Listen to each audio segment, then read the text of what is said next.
Vous êtes sur InfoLive TV, les informations vous sont présentées par Benny Sambert. Suite à la mort lundi d'un soldat réserviste de Tsahal dans une opération militaire dans la bande de Gaza, le commandant pour la région de Gaza a déclaré que désormais, les actions de prévention d'attaques terroristes se meneraient à partir d'Israël.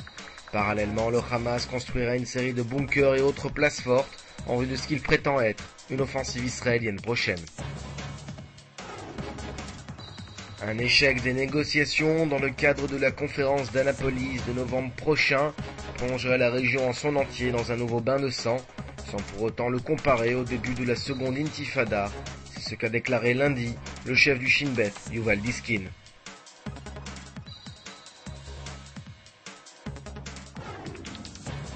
Alors que l'Iran poursuit son programme de développement nucléaire, lors d'un discours diffusé à la télévision, le président égyptien Hosni Moubarak a annoncé son intention de construire plusieurs centrales nucléaires, relançant ainsi son programme nucléaire civil, gelé depuis plus de 20 ans.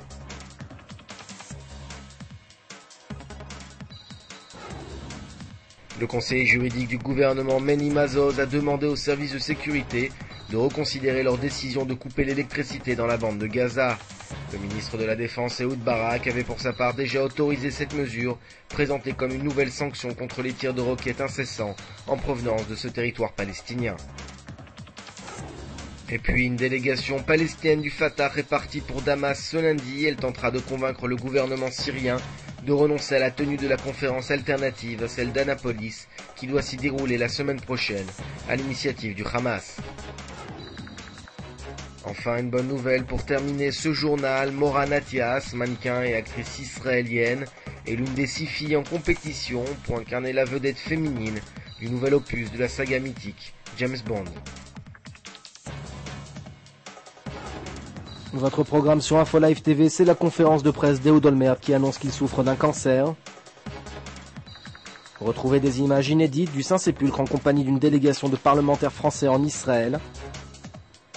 Enfin, découvrez dès demain des images exclusives concernant l'entraînement des unités d'élite en Israël. Merci de nous avoir suivis. La suite en information sur InfoLive TV.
Découvrez en avant-première le nouveau service d'InfoLive TV. Recevez gratuitement chaque jour, en vidéo, les informations d'Israël et du Proche-Orient sur votre mobile. Pour vous abonner, entrez sur notre site www.infolive.tv et cliquez sur la bannière Service téléphone mobile. Aujourd'hui, le monde entier parle d'Israël.